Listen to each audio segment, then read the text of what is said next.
Chapter 2. Being Flat. When Stanley got used to being flat, he enjoyed it.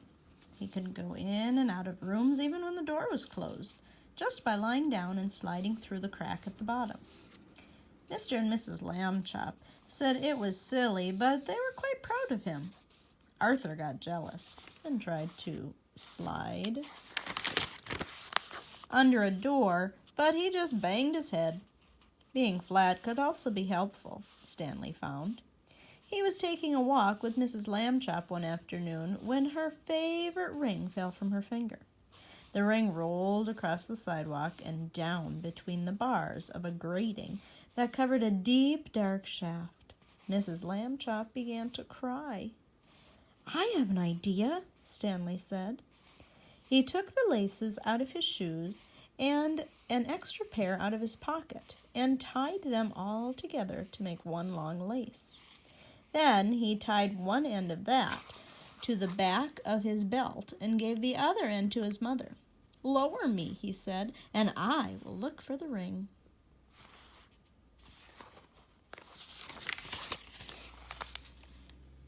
"Thank you, Stanley," Mrs. Lambchop said. She lowered him between the bars and moved him carefully up and down from side to side so that he could search the whole floor of the shaft. 2 policemen came by and stared at Mrs. Lambchop as she stood, holding the long lace that ran down through the grating. She pretended not to notice them. "What's the matter, lady?" the first policeman asked. "Is your yo-yo stuck?" "I am not playing with a yo-yo," Mrs. Lambchop said sharply. "My son is at the other end of this lace, if you must know."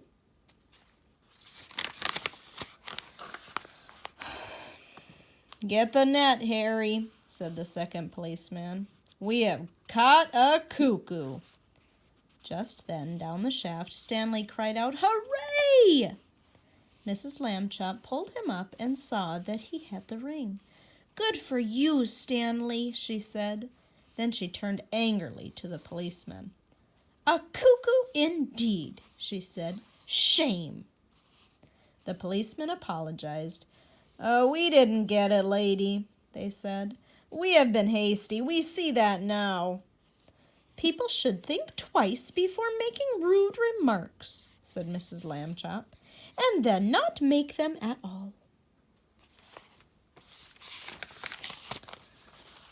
The policeman realized that was a good rule and said they would try to remember it. One day, Stanley got a letter from his friend Thomas Anthony Jeffrey, whose family had moved recently to California.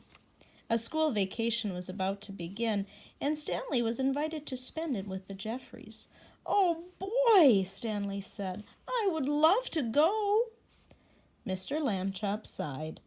"A round-trip train or airplane ticket to California is very expensive," he said. "I will have to think of some cheaper way."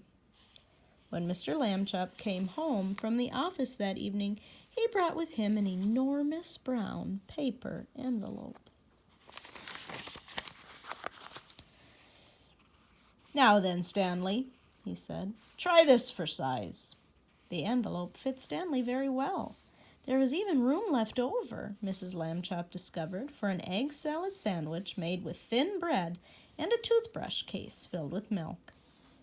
They had to put a great many stamps on the envelope to pay for both airmail and insurance, but it was still much less expensive than a train or airplane ticket to California.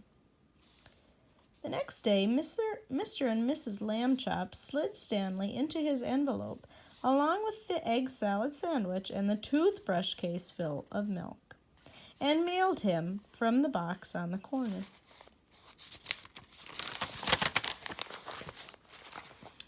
The envelope had to be folded to fit through the slot, but Stanley was a limber boy, and inside the box he straightened right up again. Mrs. Lambchop was nervous because Stanley had never been away from home alone before. She rapped on the box. "Can you hear me, dear?" she called. "Are you all right?" Stanley's voice came quite clearly. "I'm fine. Can I eat my sandwich now?" Wait an hour and try not to get overheated, dear, Mrs. Lambchop said. Then she and Mr. Lambchop cried out, "Goodbye, goodbye," and went home. Stanley had a fine time in California. When the visit was over, the Jeffreys returned him in a beautiful white envelope they had made themselves. It had red and blue markings to show that it was airmail, and Thomas Jeffrey had lettered it "valuable" and "fragile" and "this end up" on both sides. Back home, Stanley told his family that he had been handled so carefully he never felt a single bump. Mr. Lambchop said it proved that jet planes were wonderful, and so was the postal service, and that this was a great age in which to live. Stanley thought so too.